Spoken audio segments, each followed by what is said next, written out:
Is anyone else like me and have nothing in their living room except for a polar plunge and a sauna?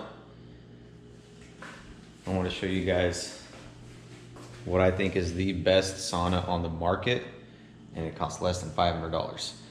But on its own, this sauna is actually pretty weak, and there is something that you do have to add to it to get it to be effective.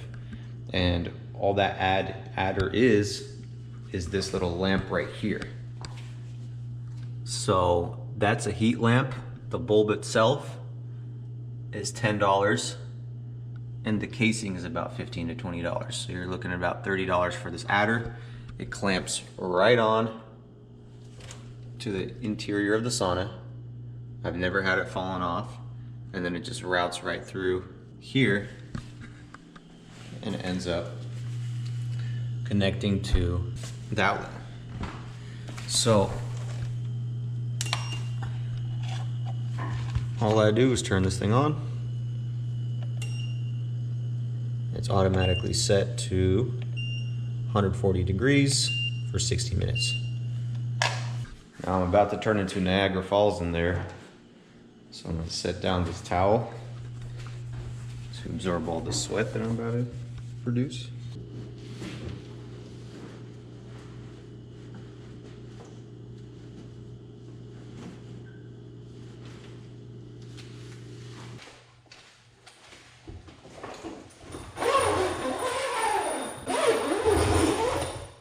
All right, so you could use your phone in here, but just make sure that you turn on low power mode to make sure that you don't overheat the battery.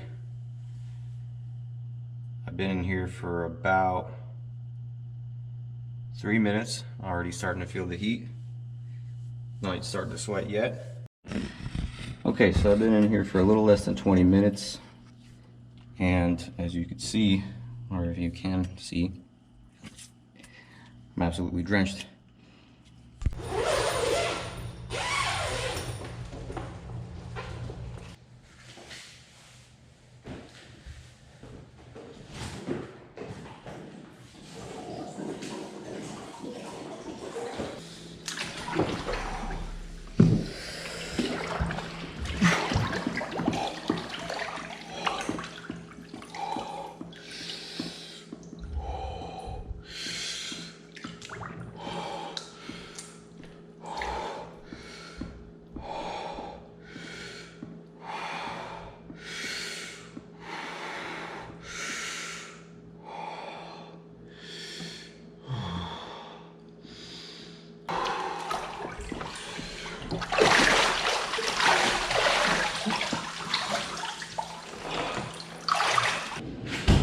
Alright, so I'm here with my beautiful polar plunge setup. I've got it constantly being filtered, and I'll show you guys how to do that. Because nobody else seems to filter their polar plunges. Right now, I'm sitting at about 40 degrees Fahrenheit, nice and cold. Come check it out.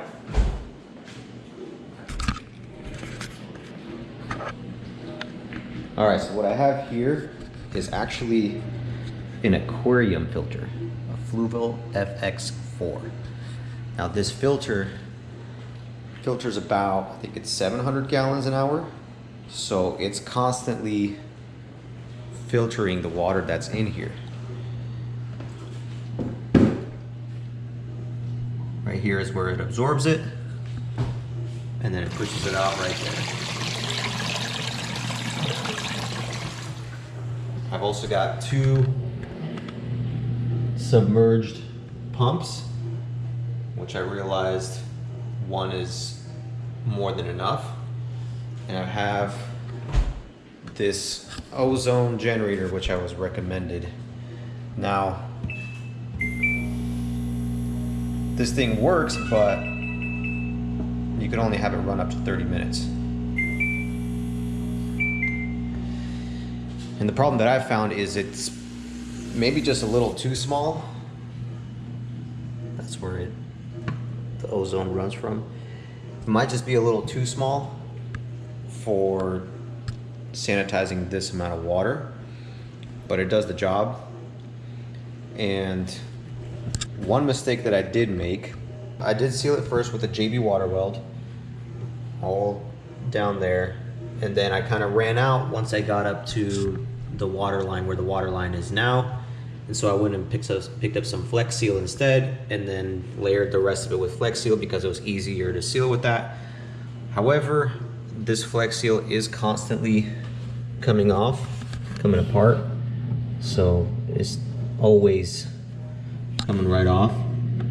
The filter captures it every time, but it's still not the best system. You're better off just using that water weld. It does take a lot of time to seal it with that water weld, which I just recommend doing that. Now, where I've got this filter running from, as you can see, I've got this extended piece. It's extended the hose here, and I extended the hose here. I made the mistake of cutting the hose too short. The Fluval FX4 does come with